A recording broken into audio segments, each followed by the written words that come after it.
इस वीडियो में chapter 5 introduction of arithmetic progressions पढ़ेंगे। तो सबसे पहले दिमाग में यही क्वेश्चन आएगा, अर्थमेटिक प्रोग्रेशन होती क्या है। तो देखिए बच्चों, अर्थमेटिक का मतलब क्या होता है। अर्थमेटिक का मतलब होता है study of numbers with operator, addition, subtraction, multiplication, division. ठीक है। अब हम आते हैं प्रोग्रेशन पे। प्रोग्रेशंस का मतलब क्या होता है, कोई चीज आगे बढ़ रही हो। ठीक है, तो यहाँ पे क्या है, नंबर्स का प्रोग्रेशन। ठीक है, तो चलिए इनके कुछ एग्जांपल्स देखते हैं, उससे ज्यादा अच्छे समझ में आ जाएगा। आइए फर्स्ट एग्जांपल से समझते हैं। तो देखिए ये नंबर्स दिए गए हैं क्या, 2 3 4 5 6, ऐसे ही नंबर्स आगे बढ़ते चले जा रहे हैं। तो सबसे पहले हम चेक करेंगे क्या ये नंबर जो दिए गए हैं कि किसी पैटर्न में है कि नहीं है। तो देखिए हमें 2 के बाद नंबर मिला 3, तो इस अगर मैं 2 में +1 कर दूं तो हमें 3 मिल जाएगा। चलिए नेक्स्ट चेक करते हैं। 3 में अगर मैं +1 कर दूं तो हमें 4 मिल जाएगा। 4 में अगर +1 कर दूं तो हमें 5 मिल जाएगा। और 5 में +1 कर दूं तो हमें 6 मिल जाएगा। इस तरीके से ये पैटर्न आगे बढ़ता चला जा रहा है। ठीक है, तो कहने का मतलब क्या हुआ, अगर प्रीसीडिंग नंबर में हम +1 ऐड कर रहे हैं तो हमें सक्सीडिंग नंबर मिल रहा है। ठीक है, एक डेफिनेट नंबर क्या है, +1। ठीक है, वो हम ऐड करते ही प्रीसीडिंग में हमें सक्सीडिंग नंबर मिल रहा है। चलिए नेक्स्ट एग्जांपल समझते हैं। तो देखिए यहाँ पे 5 5 5 ही नंबर रिपीट हो रहे हैं। क्या इसमें भी कोई पैटर्न है। देखो अगर मैं 5 से 5 पहुंचूंगा तो अगर मैं +0 कर दूं तो हमें नेक्स्ट 5 मिल जाएगा। और से इसमें भी अगर हम +0 कर देते हैं तो नेक्स्ट 5 मिल जाएगा। इस तरीके से इसमें भी हमें पैटर्न दिख रहा है। इसमें डेफिनेट नंबर हम क्या प्लस कर रहे हैं, 0। ठीक है, चलिए नेक्स्ट देखते हैं। नेक्स्ट है क्या, -6 -5 -4 -3 -2। तो क्या ये भी किसी पैटर्न में है। तो देखिए -6 से -5 हम पहुंचेंगे तो किस में, इस -6 में हमें क्या प्लस करना पड़ेगा, +1। और -5 में +1 करेंगे तो हमें -4 मिलेगा। और -4 में +1 करेंगे तो 3 मिलेगा। और 3 में +1 करेंगे तो -2 मिलेगा। तो कहने का मतलब इसमें पैटर्न क्या है, अगर मैं प्रीसीडिंग नंबर में +1 ऐड करूं तो हमें सक्सीडिंग नंबर मिल रहा है।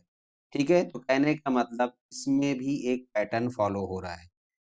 इसी को बोलते हैं अर्थमेटिक प्रोग्रेशन।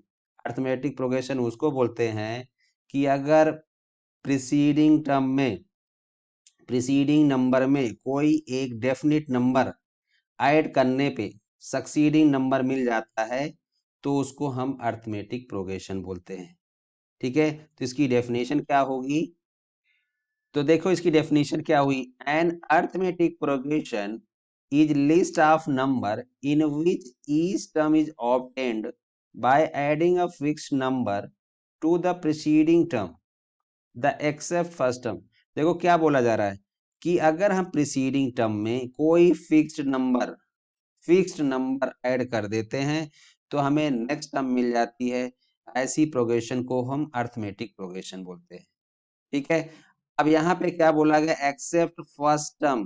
ठीक है, तो फर्स्ट टर्म के पहले कोई नंबर तो होता नहीं है, तो इसमें हम क्या ऐड करेंगे। ठीक है, तो इसको छोड़ करके, तो बच्चों अर्थमेटिक प्रोग्रेशन आपको समझ में आ गई होगी। अगर अभी भी नहीं समझ में आई है तो आगे अभी और भी क्वेश्चंस मिलेंगे, आपको अच्छे से समझ में आ जाएगी। ठीक है, अब यहाँ पे हम बात करेंगे टाइप्स ऑफ अर्थमेटिक प्रोग्रेशन। ठीक है, तो अर्थमेटिक प्रोग्रेशन दो टाइप्स की होती है, फाइनाइट अर्थमेटिक प्रोग्रेशन और दूसरी इनफाइनाइट अर्थमेटिक प्रोग्रेशन। अब बार बार हम अर्थमेटिक प्रोग्रेशन नहीं बोलेंगे, शॉर्ट फॉर्म में एपी बोलेंगे। ठीक है, क्योंकि अर्थमेटिक प्रोग्रेशन बड़ा सा वर्ड है, बार बार बोलने में दिक्कत होती है, तो हम क्या करेंगे, शॉर्ट फॉर्म में एपी बोलेंगे। ठीक है, तो दो टाइप्स की एपी हो गई, फाइनाइट इनफाइनाइट। फाइनाइट का मतलब होता है कि इनमें नंबरों का कलेक्शन क्या होता है, लिमिटेड होता है।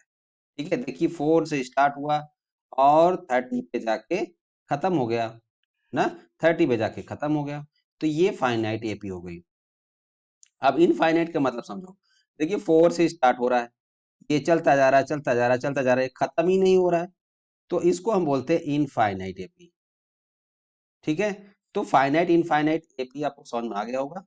चलिए अब नेक्स्ट चीज हम आपको समझाना चाह रहे हैं जो एपी में आपको जानना है। तो देखिए आपके सामने एक नंबरों की लिस्ट दी गई है।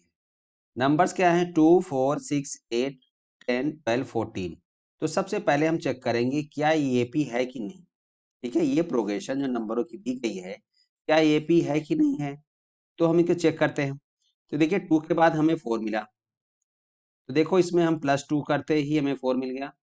4 में 6 प्लस 4 में +2 किया तो हमें 6 मिल गया। 6 में +2 किया तो हमें 8 मिल गया। 8 में +2 किया तो हमें 10 मिल गया। 10 में +2 किया तो 12 मिल गया। 12 में +2 किया तो 14 मिल गया। ठीक है, तो कहने का मतलब एक डेफिनिट नंबर प्रीसीडिंग टर्म में ऐड करने पे सक्सीडिंग टर्म मिल रहा है तो इसको हम बोलेंगे एपी। ये प्रोग्रेशन क्या है? हमारी एपी है। ठीक है, अब इसमें देखो जानने वाली चीजें क्या है। तो यहाँ पे सबसे जरूरी चीज है जानना आपको टर्म। टर्म किसको बोलते हैं? टर्म किसको बोलते हैं? टर्म का मतलब हुआ जैसे ही नंबर्स लिखे गए 2, 4, 6, ये सारे नंबर्स क्या हैं? टर्म है। ठीक है, तो जो ये फर्स्ट नंबर है इसको हम बोलेंगे first term. First term, first term कौन सी होगी? 2। फर्स्ट टर्म क्या होगी? 2। ठीक है, अब 4 क्या होगा? सेकंड टर्म होगा। 6 क्या होगा? थर्ड टर्म होगा। तो इसको देखो हम लिखते कैसे हैं, कहने का मतलब होगा first term A1, A2, A3, A4, A5, इस तरीके से हम टर्म को नोटेशन में दे सकते हैं। ठीक है, अब इसमें देखो, इसमें जो डेफिनेट नंबर प्लस करने पे हमें नेक्स्ट नंबर मिल रहा है इसको हम बोलते हैं डी। क्या बोलते हैं? डी। इसी को हम बोलते हैं कॉमन डिफरेंस। क्या बोलते हैं? Common difference. ठीक है, डी को हम क्या बोलते हैं? Common difference. तो देखिए इसको हम थोड़ा सा और क्लैरिफाई करते हैं। देखो फर्स्ट टर्म को हम लिखते हैं स्मॉल लेटर ए से, तो यहाँ पे क्या है? 2 है। ठीक है, इस सीक्वेंस में इस पैटर्न में क्या है? First term 2। ठीक है, अब हम बात करते हैं कॉमन डिफरेंस। कॉमन डिफरेंस का मतलब मैंने बताया आपको क्या होता है। कॉमन डिफरेंस को हम लिखते हैं स्मॉल लेटर डी से। ठीक है, स्मॉल लेटर डी से लिखते हैं। ये जो डेफिनेट नंबर हम प्लस कर रहे हैं इसी को हम बोलते हैं कॉमन डिफरेंस। यहाँ पे क्या है कॉमन डिफरेंस? 2। ठीक है, अब देखिए बच्चों थोड़ा सा मैं इसको और क्लेरिफाई करूंगा आपको कि एपी हमारी फॉर्म कैसे कर रही है। तो देखो अगर फर्स्ट टर्म हमारा ए है, ठीक है, तो ये तो 2 हमें मिल गया। अब देखो सेकंड टर्म क्या है? ए तो है ही है, प्लस +2 है, तो +2 क्या है? डी। ठीक है, तो देखो फर्स्ट टर्म हमारा ए हो गया मतलब 2 हो गया। ए में अगर हम डी प्लस कर देते हैं तो हमें सेकंड टर्म फाइंड हो गया। ठीक है, अब नेक्स्ट टर्म देखिए, नेक्स्ट टर्म अगर मैं लिख दूं ए तो रहेगा ही रहेगा, और देखो अगर मैं डी में 2 मल्टीप्लाई कर दूं, ठीक है, तो देखो क्या हमें थर्ड टर्म मिलेगा? डी में अगर हम 2 मल्टीप्लाई करेंगे तो क्या हो जाएगा? 2 2 जा 4, यही होगा ना। देखो फर्स्ट टर्म हमारा 2 है, अगर मैं इसमें 2 से 2 मल्टीप्लाई करूंगा, डी को 2 लूंगा मल्टीप्लाई करूंगा तो हमें 6 मिलेगा।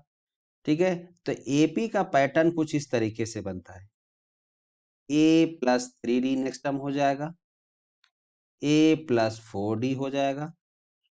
ठीक है, इस तरीके से हमारी एपी फॉर्म करती है। ठीक है, तो ये हमारा क्या हो गया? फर्स्ट टर्म, और A+D क्या हो गया? सेकंड टर्म, और A+2D क्या हो गया? थर्ड टर्म, A+3D हो गया फोर्थ टर्म। ठीक है, और ये हमारा A+4D क्या हो गया? Fifth term. ठीक है, इस तरीके से एपी फॉर्म करती है। तो देखिए बच्चों कोई भी सीक्वेंस अगर दी गई है उसका वो एपी में है, ठीक है, और उसका फर्स्ट टर्म पता हो, कहने का मतलब ए पता हो और उसका डी पता हो, ठीक है, तो हम आसानी से कोई भी टर्म फाइंड कर सकते हैं। ठीक है, चलिए हम इसी एग्जांपल समझते हैं, जो गिवन एग्जांपल है उसी से समझते हैं। ठीक है, तो ए की वैल्यू क्या है 2, डी क्या है 2। ठीक है, तो चलिए देखिए, जैसे हमें थर्ड टर्म फाइंड करना है, तो थर्ड टर्म के लिए हम क्या लेंगे, ए प्लस 2d लेंगे। चलिए इसमें पुट करते हैं, तो a प्लस 2d, तो a की जगह हम 2 पुट करेंगे और 2 मल्टीप्लाई d करेंगे, तो देखिए क्या मिलेगा, 2 प्लस 4 इक्वल्स टू 6। क्या ये थर्ड टर्म है, चेक करिए आप, देखिए थर्ड टर्म यही 6 ही है ना। ऐसे ही हम कोई भी टर्म फाइंड कर सकते हैं। जैसे चलिए हम फिफ्थ टर्म फाइंड करते हैं, तो फिफ्थ टर्म फाइंड करने के लिए क्या लेंगे, a प्लस 4d। तो a की वैल्यू क्या है मेरे पास 2 और 4 मल्टीप्लाई डी, तो 2 प्लस 8, हाँ 2 प्लस 8 क्या मिलेगा 10 मिलेगा। तो देखिए फिफ्थ टर्म क्या है 10 है ना, करेक्ट आंसर निकला ना। तो इससे आप आसानी से फाइंड कर सकते हो, टर्म आसानी से फाइंड कर सकते हो। इसमें थोड़ा सा मैं एक और तरीका आपको ट्रिक बताता हूँ। जैसे हमें फिफ्थ टर्म फाइंड करना है, तो डी का कोफिशिएंट एक कम लो, डी का कोफिशिएंट एक कम लो। जैसे देखो हमें थर्ड टर्म फाइंड करना था, थर्ड टर्म फाइंड करना था, तो डी का कोफिशिएंट हमने क्या लिया 2 लिया, एक कम लिया। ठीक है, तो जो भी टर्म फाइंड करना हो डी का कोफिशिएंट एक नंबर कम लो, कहने का मतलब उसमें 1 माइनस कर दो। ठीक है, जैसे थर्ड था, तो थर्ड में 3 में माइनस करोगे 1 तो 2 मिलेगा। ऐसे fourth term fifth term find करना था, तो हमने क्या किया 5 माइनस 1 किया, तो 4d। तो इससे हम आसानी से टर्म्स फाइंड कर सकते हैं। अब इसका एक फार्मूला बनाते हैं, general term of the AP. ठीक है, तो देखिए एपी फॉर्म कैसे करती है, ए प्लस डी, ए प्लस 2d, ए प्लस 3d, ए प्लस 4d, इस तरीके से ऐसी सीक्वेंस बनती चली जाती है। ठीक है, तो देखिए इसमें हो क्या रहा है, इसमें क्या चेंजेज हो रहे हैं। तो देखिए फर्स्ट टर्म तो इसमें सब में ए तो हर जगह दिख रहा है ना, ठीक है, ए तो हर जगह दिख रहा है, तो ए को तो हम ले ही लेते हैं। अब उसमें प्लस क्या करते हैं, प्लस करते हैं डी, लेकिन टर्म वाई जो चेंज हो रहा है। देखिए सेकंड टर्म में क्या है, केवल 1d प्लस किया, थर्ड टर्म में 2d प्लस किया, यहाँ पे फोर्थ टर्म में फोर्थ टर्म में 3d प्लस किया फर्स्ट टर्म में। तो देखो जब हम जिस टर्म की बात करते हैं एक टर्म लेते हैं, ठीक है, तो कहने का मतलब अगर मैं नंबर ऑफ टर्म्स बोलूं n लूं, तो -1 कर दूं और d से मल्टीप्लाई कर दूं, ठीक है, तो कहने का मतलब हमें वो टर्म मिल जाती है, इसको बोलेंगे an। ठीक है, तो थोड़ा इसको सिस्टम से लिख देते हैं, नहीं तो आपको उल्टा लगेगा, an equals to a plus n-1 into d. ठीक है, तो ये जनरल टर्म ऑफ एपी एक फार्मूला बन जाता है। एन क्या है, एन को बोलते हैं nth टर्म। जैसे हमें फिफ्थ टर्म फाइंड करना है, तो एन की जगह आप 5 पुट करोगे। ठीक है, चलिए समझ लेते हैं, फिफ्थ टर्म फाइंड करना है, ठीक है, किसी भी एपी का। ठीक है, तो देखिए एन की जगह हम 5 रख देंगे, a five equals to a plus n-1, 5-1 into d, क्या मिला ए प्लस 4d। ठीक है, ए प्लस 4d मिला, तो कहने का मतलब ए और डी की वैल्यू पुट करेंगे तो हमें फिफ्थ टर्म मिल जाएगा, आसानी से मिल जाएगा। तो ये फार्मूला बहुत यूज होगा, इसमें पूरी एक्सरसाइज बेस्ड है। ठीक है, चलिए एक फार्मूला और बचता है, उसको भी समझ लेते हैं।